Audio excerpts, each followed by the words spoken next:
देवशयनी एकादशी का हिंदू पंचांग में विशेष महत्व है। एकादशी के दिन भगवान विष्णु की पूजा अर्चना की जाती है।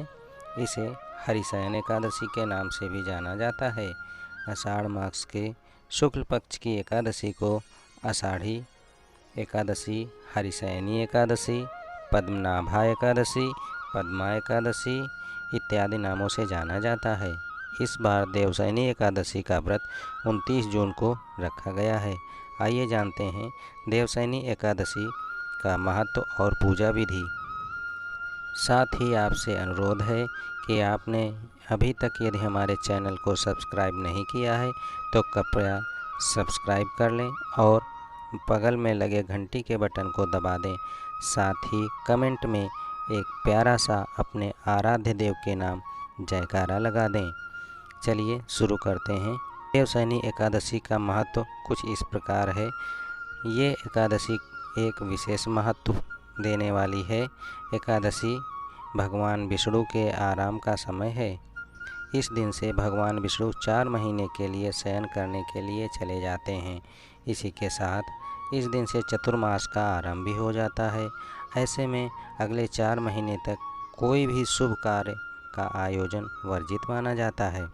देवशयनी एकादशी इस बार 29 जून को सुबह 3:18 से प्रारंभ होगी और अगले दिन 30 जून को दोपहर 2:42 तक रहेगी। एकादशी तिथि भगवान विष्णु को समर्पित है। देवशयनी एकादशी के दिन व्रत करने से भगवान विष्णु बहुत प्रसन्न होते हैं। इसके अलावा इस दिन पूजा में तुलसी का प्रयोग जरूर करना चाहिए। तुलसी के भोग के बिना भगवान विष्णु की पूजा अधूरी मानी जाती है। देवशयनी एकादशी के दिन सुबह जल्दी उठकर स्नान करें, फिर साफ वस्त्र धारण करें। इसके बाद भगवान विष्णु का जलाभिषेक करें और उनका ध्यान करें। फिर भगवान विष्णु को फूल, चंदन, अक्षत, नैवेद्य अर्पित करें। इस बात का ख्याल रखें कि भगवान विष्णु को इस दिन जो भी भोग लगाएं उसमें तुलसी जरूर डालें। इसके बाद भगवान विष्णु को मंत्रों का जाप करें। साथ ही भगवान विष्णु के स्तोत्र का भी पाठ करें। अंत में भगवान विष्णु की आरती उतारें और पीपल के पेड़ की पूजा भी करें।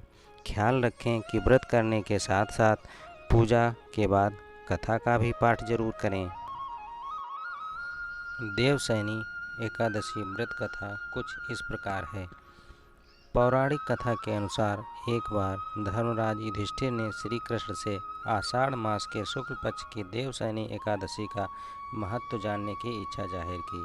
कथा के अनुसार सूर्य वंश में मांधाता नाम के प्रतापी सत्यवादी राजा हुए थे।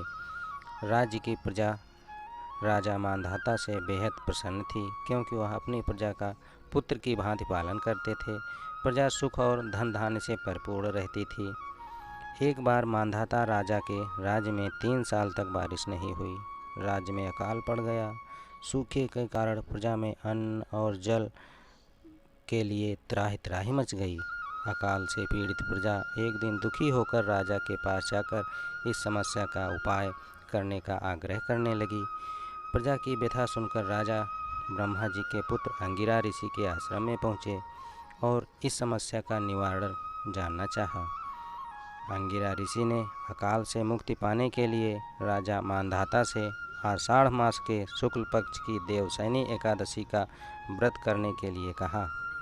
ऋषि ने कहा, देवशयनी एकादशी का व्रत सब सिद्धियों को देने वाला है और समस्त उपद्रवों को नाश करने वाला है। इस एकादशी का व्रत तुम प्रजा सेवक तथा मंत्रियों सहित सबको मिलाकर करो। राजा ने ऋषि के कहे अनुसार देवशयनी एकादशी व्रत का पालन किया, जिसके प्रताप से राज्य में 3 साल बाद फिर से हरियाली छा गई।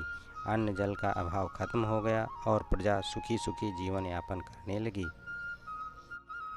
दोस्तों, इस वीडियो में इतना ही। भगवान विष्णु, लक्ष्मी जी तथा सभी देवी देवताओं की कृपा आप सब पर बनी रहे।